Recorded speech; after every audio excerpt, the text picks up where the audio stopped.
Agora você. sim, Muricy. até que enfim. Ah, que coisa boa ouvir essa voz maravilhosa, Muricy. Bom dia. Bom dia, é um prazer falar com vocês aí. Muricy, a gente acabou de Desculpa relembrar. os nossos problemas aí, cara. A gente acabou de relembrar 2005, aquele jogo lá da Roubalheira no Pacaembu lá, e a escalação, tu seria corajoso de tentar lembrar o time que tu botou em campo, porque teve algumas mudanças ali por algumas, sei lá, por cartão amarelo, por lesão. Tu tenta lembrar disso aí, lá no Pacaembu? Não lembro não, cara. Sinceramente, é muitos jogos na minha cabeça, é muitos jogadores, realmente não... Eu vou te refrescar a memória. Eu lembro a base, né, claro, Creme, Sobis, né, que fez o gol, Tinga... Né? Olha só, Klemer, Helder Granja, Edinho na zaga, Edgley e Alex na esquerda. Na frente deles tinha o Gavilan, o Tinga, o Ricardinho e o Perdigão. E um pouquinho mais à frente, Sobis e o Fernandão. Era um time bom, cara. Time bom. Equilibrado, né? Com os dois laterais que apoiavam bastante, meio campo muito técnico, né? Todos quatro do meio campo.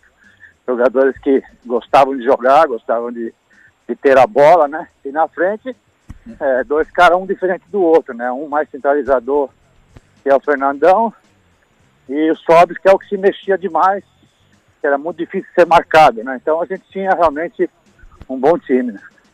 Tem um arrependimento, Muricy, de ter saído... Exercício, tá caminhando, cara. né? Parece que tá na esteira. Tô certo, Muricy? Eu tô andando, sim. Tô fazendo exercício. Boa, manda bem, isso aí. Pra manter a nossa imunidade lá em cima, Muricy. Eu tenho que fazer, né? Eu tô com 64, tenho alguns probleminhas, né, de arritmia. Eu tenho que pôr o coração pra andar todo dia de manhã. Fico aqui na esteira dando uma caminhada. É difícil, mas tem que fazer. Perfeito. Fala, Potter!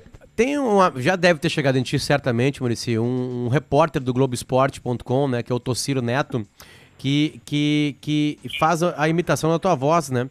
E ele mandou pra nós uns áudios agora aqui pra conversar contigo. Vou colocar pra te ouvir, por favor. Eu gostaria de saber... Primeiro, bom dia, né? Pra vocês, pra não ser mal educado, a verdade é essa. Eu queria saber do Muricy a importância dele pra carreira do Rogério, ou seja, tanto como goleiro, né? Que tava agarrando demais, mesmo no fim de carreira, né? E como treinador, pô, porque tá fazendo um grande trabalho no Fortaleza, pô. Né? Essa é a primeira aí, viu, Muricy? Não sei se os caras vão deixar fazer duas, né? Mas essa é a primeira. Esse cara eu conheço, ele puta de uma gente boa e, imita direitinho, realmente ele é muito bom no que faz, perfeito. E tem outra pergunta, ó. Então a segunda pergunta, eu queria saber do Muricy, né? Pra ele, ou seja, a opinião dele, qual é o melhor jogador do Grêmio, né? Depois do Maico, porque realmente o Maico é dos diferentes, né? Ele é fora de série. O Maico tem o passe, né? Tá louco. Tá, Muricy, tem algumas perguntas. Ele tá falando do Maico aí, sabe por quê? Porque aqui no São Paulo, tinha uns diretores aqui que não sabia nada, e aí queriam tirar o Maico de qualquer jeito. No meu time, eu que mexo no meu time, não é a diretoria, entendeu? E aí eu falei, vai sair todo mundo, menos o Maico, cara. E aí, mas por quê? Porque, é o maior passador que tem no nosso time, é o cara que dá o ritmo no nosso time, né? É um cara que se movimenta o tempo todo no setor do meio campo, organiza. Então vocês estão vendo outro jogo, cara. Então, por isso que ele fala isso, porque aqui em São Paulo eu defendia demais o Maico, né?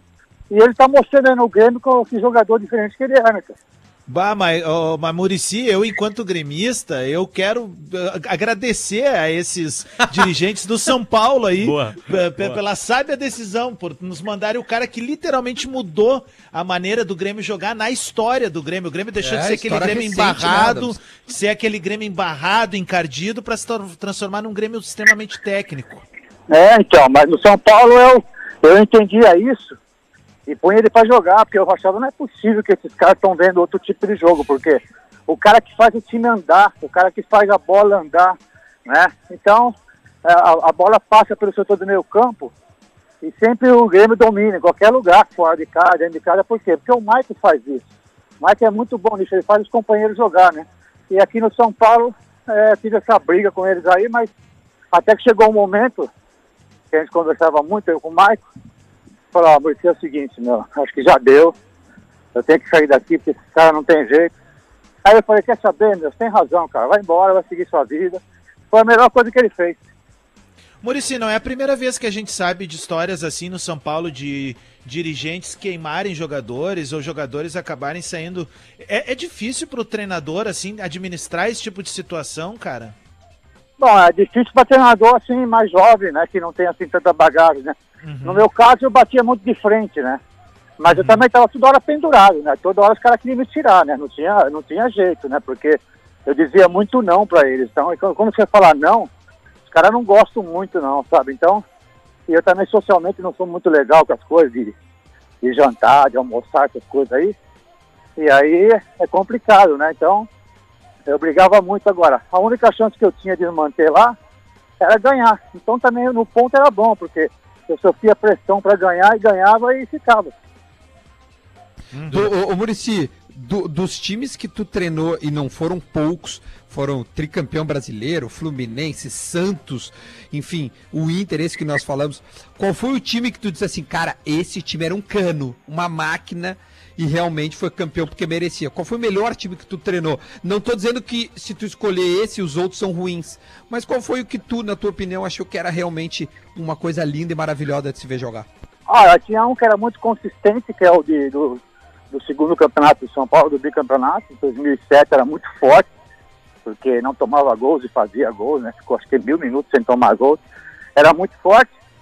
E o outro que é o Santos, né? Porque o Santos, o Neymar, Ganso, né? Elano, Arouca, era um time fortíssimo, né? Danilo, Dracena, Durval, né? Então a gente tinha um time muito forte, esse time. A gente sabia que quando entrava em campo era muito ruim para o adversário, difícil bater o Santos, entendeu? Então eu acho que esses dois times eram muito fortes. Quando tu olha pra trás e vê o Mundial que tu fizeste com o Santos, tu mudaria alguma coisa na escalação? Porque tu chega num 3-5-2, se não me falha a memória, para jogar contra o Barcelona. Tu mudaria, tu pensaria outro esquema ou realmente era impossível vencer aquele Barcelona? Não, eu não tinha como vencer o Barcelona, né? Tanto é que no livro do Guardiola fala que aquele lá foi o maior jogo do Barcelona da história. Então nós demos azar, né, cara? Pegamos o Barcelona no melhor do dia. E agora, a gente, né, sabia da dificuldade porque o Barcelona não era um time, né? O Barcelona era uma seleção, né, cara? Tinha uma seleção do mundo, né? Todo jogador que tinha o Barcelona era de uma seleção qualquer. Então, a gente sabia que era muito difícil e a gente foi bom para aprender, porque era muito complicado ganhar. Daquele Barcelona era quase que impossível ganhar. Deixa eu fazer um outro link com outro Barcelona que tu não viveu isso, mas tu ajudou na construção, Muricy, porque eu tenho, assim, os guris têm como um marco de virada do Grêmio, um Grenal, que é o 5-0, né, o Adams até tem a tatuagem por uma brincadeira que ele falou antes do jogo, se fosse 5-0 ele tatuaria, né, e aí o Grêmio ganhou de 5-0, né, e ele tatuou aqui, o Adams tá aqui no programa com a gente. Pra mim, é num Grenal também que o Inter vira a gangorra, e é um Grenal que tu participa, é o de 2004, no Estádio Olímpico, o Inter ganha de virada gols do Vinícius e do Daniel Carvalho, e aí tu começa um trabalho, aquilo ali é 2004, o Inter faz uma bela campanha, tu lançando garotos, o Diego, o Nilmar, né, é responsabilidade tua também. Aí depois vem o ano de... o Sobs, tu que coloca pra jogar também, né, vem 2005 aquela baita campanha com aquele asterisco, com aquelas partidas jogadas a mais, Sveiter, Edilson... E aí, Muricy, eu te pergunto, porque tu certamente já deve ter respondido isso aí. Tu te arrepende de ter saído do Inter? A gente lembra o momento do Inter, a gente lembra que tu tava indo pro São Paulo, né? Mas tu tem algum arrependimento? Porque um ano depois daquela partida no Pacaembu, o Inter era campeão do mundo com o Abel. Tem em ti algum arrependimento? Tem em ti algum sentimento sobre essa saída?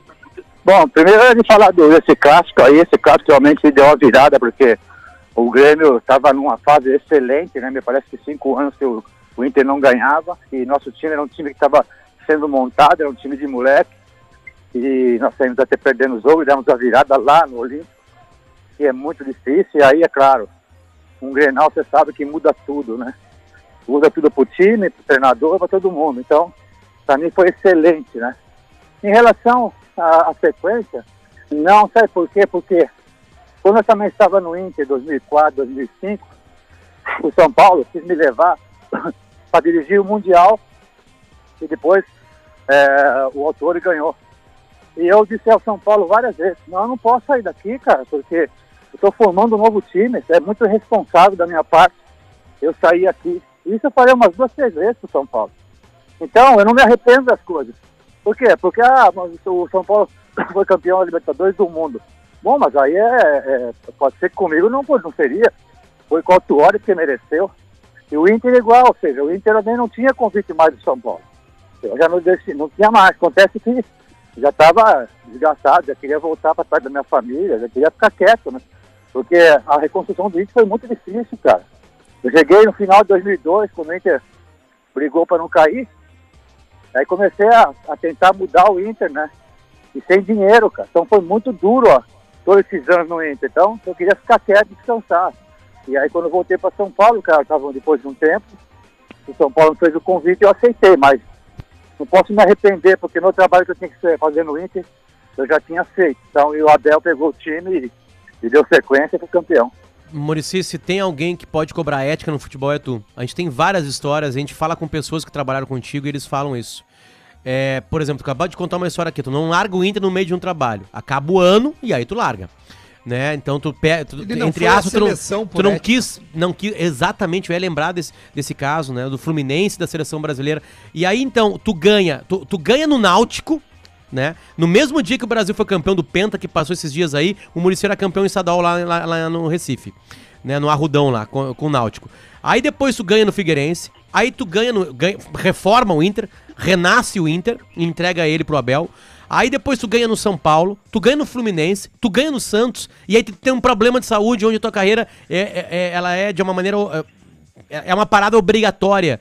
Tu é um dos treinadores que revolucionaram vários times de futebol e ganhou neles, foi feliz neles todos. É uma pena esse problema de saúde, né? É uma pena essa interrupção, né? Porque a seleção brasileira é um caminho natural para ti depois. Eu acho que é o seguinte, cada técnico tem uma característica diferente um do outro. Os técnicos não são todos iguais, eles pensam muito diferente, né? Então, eu tinha esse pensamento de ficar mais tempo nos clubes, porque eu achava que ali eu tinha chance de ganhar, né? Então, eu no momento que estava trabalhando naquele clube, eu não olhava nada, não recebia aquele negócio de receber convite para ganhar um pouco mais, todas essas coisas, né? Então, eu não olhava isso, eu olhava a chance de eu querer ganhar, né? Então, e eu sou o tipo de técnico que, quando está momento ruim, já provei algum...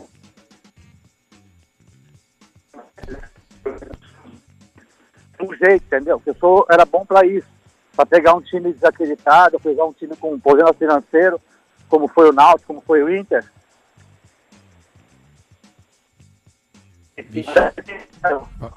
Não crescia muito, né? Então isso é importante, né? Bom, Muricy, a gente até agora estava com alguns probleminhas.